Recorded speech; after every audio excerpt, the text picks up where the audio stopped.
unrighteousness, evil, covetousness, malice, envy, murder, strife, deceit, maliciousness, gossips, slanderers, haters of God, insolent, haughty, boastful, inventors of evil, disobedient to parents, foolish, faithless, heartless, ruthless. What in the world do all these things have in common? What's the root cause that could bring them out in someone's life? Would you believe that the answer is not being thankful? The reason why, coming up.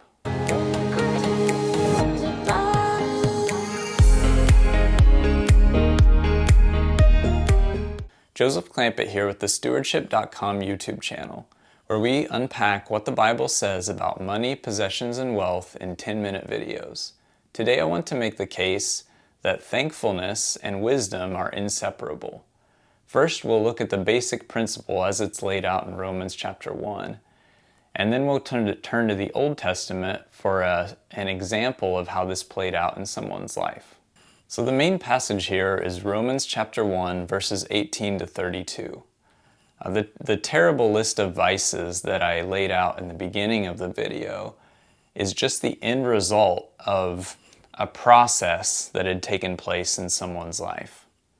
So what was the root cause of that process? What was the moment where somebody went wrong and then later it manifested itself in all these negative ways? Let's read verse 21.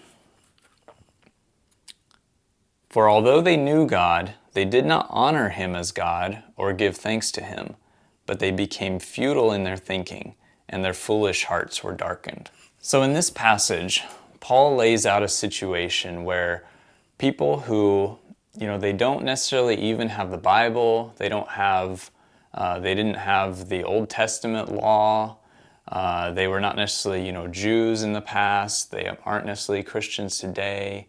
Really all of us, all of humanity, we are able to see God in creation. We see him through the things he's made, and by looking at the things that he's made, we get some insight into who he is, into his power, his wisdom, his character. But the problem is that some people deny that. They deny the image of God that's in creation. And instead, they either decide that they themselves are God, are the final authority of their lives, the final authority for the decisions they make and for how they should live their lives. Or, as this passage says, sometimes they take things that are created by God and turn those into idols, start worshiping the created things instead of the Creator. It can cause our hearts and our minds to be darkened to where eventually we can't even see the truth about God, that he is the Creator, that he did make all those things. Eventually what we knew gets cloudier and cloudier until we totally forget it.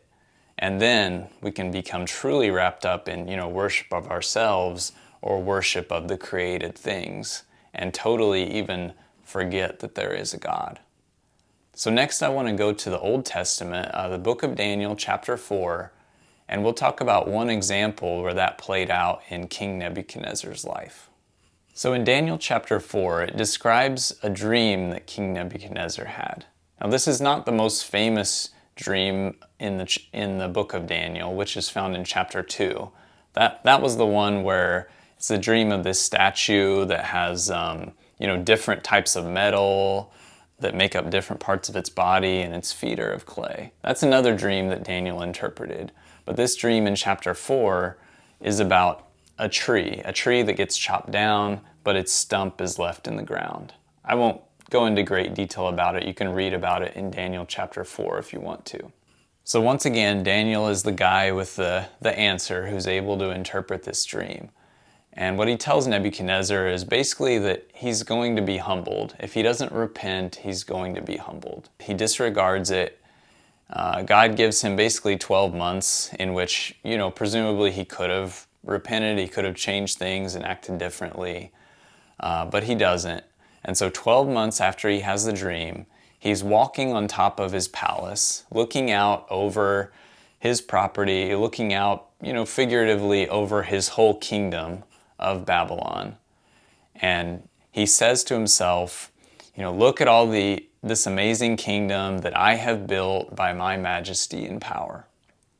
And immediately an angel speaks from heaven. Nebuchadnezzar loses his mind, basically. It says he becomes like an animal. So he loses his ability to reason as a human being. He goes out into the fields. He's eating grass like an ox, like a cow. And he is sleeping outside. He says he's wet with the dew of heaven. So he's sleeping out there. He's getting wet as the dew comes in the morning. He's not in his palace in a bed. And then for his food, he's eating grass like an ox. It says his hair grew long, almost like the birds of a feather, and his fingernails grew long as well, almost like claws. So in his mental abilities, in his reasoning, and almost in his physical appearance, he started to behave and look like an animal. And this continued on for some time. It says 7 times, so presumably 7 years, he lived this way. Now in just a second, I'll share how Nebuchadnezzar's story ends. But first I want to ask you, what are you thankful for? What has God provided in your life that you're grateful and thankful for? Let me know in the comments section down below. So after years of living and thinking and acting like an animal, Nebuchadnezzar finally looked up to heaven and his reason returned to him. I'll read from Daniel chapter 4, verses 34 to 37. "At the end of the days, I, Nebuchadnezzar, lifted my eyes to heaven, and my reason returned to me, and I blessed the Most High, and praised and honored him who lives forever. For his dominion is an everlasting dominion, and his kingdom endures from generation to generation. All the inhabitants of the earth are accounted as nothing, and he does according to his will among the hosts of heaven and among the inhabitants of the earth. And none can stay his hand or say to him, 'What have you done?' At the same time, my reason returned to me, and for the glory of my kingdom, my majesty and splendor returned to me.